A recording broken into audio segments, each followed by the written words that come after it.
millions and millions of women around the world, in all countries, are suffering in silence from a health condition that's been on medical record since Egyptian times, but is still pretty much kept in the closet.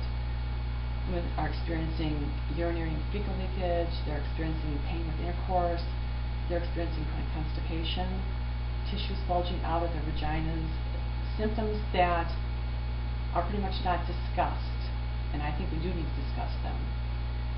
Hi, I'm Sherry Paul. I'm coming to you from the U.S. today from my home here in Wisconsin, and I'd like to talk to you about pelvic organ prolapse. I'm the author of Pelvic Organ Prolapse, the Silent Epidemic, and the founder of APOPS, the Association for Pelvic Organ Prolapse Support. Let me start by giving you a little bit of information about my journey. It began when I was diagnosed with pelvic organ prolapse.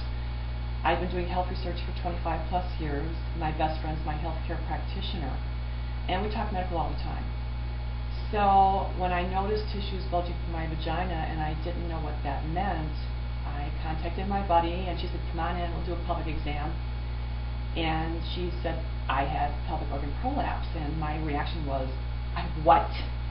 I had no idea what she was talking about. I'd never heard of it. So I went home from that appointment and did what I do best, and that started researching. And everything I read kept saying the same thing, how common this health issue is, how common it is. And I couldn't get past the fact that if this health issue is so common, how is it possible that I've never heard of it? That just didn't make any sense to me.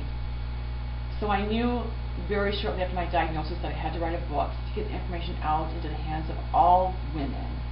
If it's this common, we all need to know about it. And I got the book written and found a publisher and started approaching the media, because the book will do no good if I can't get it into the hands of women so they can get information that they need about this health condition. I discovered that the media does not want to talk about pelvic organ prolapse because of those symptoms. So I went a step further and founded a nonprofit, and not just to get information through the media, but also as a way to create a support structure for women who are going through this, because it impacts women physically, emotionally, socially, and sexually. From every aspect of their life, it's an impact. Well, the journey has continued to progress, and I do recognize that this truly is a grassroots movement. And to get information out there to women broad spectrum, I need help from all of you.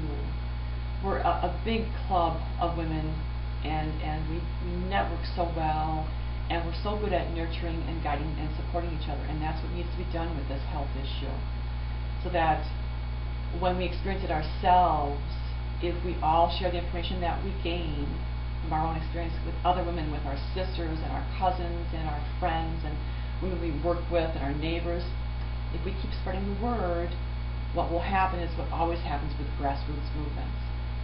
We will share it with the whole world, and pretty soon all women will know about pelvic organ prolapse, and they'll recognize those signs and symptoms early and can get earlier, less aggressive treatment for it. That this truly is a grassroots movement, and I truly do need your help. I'm asking you to let me be your voice on this subject, and believe me, I will shout it from the mountaintops. I'm going to try and target every avenue I can to get the word out to women so that all women know what to do to help themselves. It's common in all countries in the world. It's not just in developed countries. It's developing countries have issues as well. And I do ask for your assistance with this. Pelvic organ prolapse is seldom life-threatening, but it's always life-altering. No one can help us as much as we can help ourselves.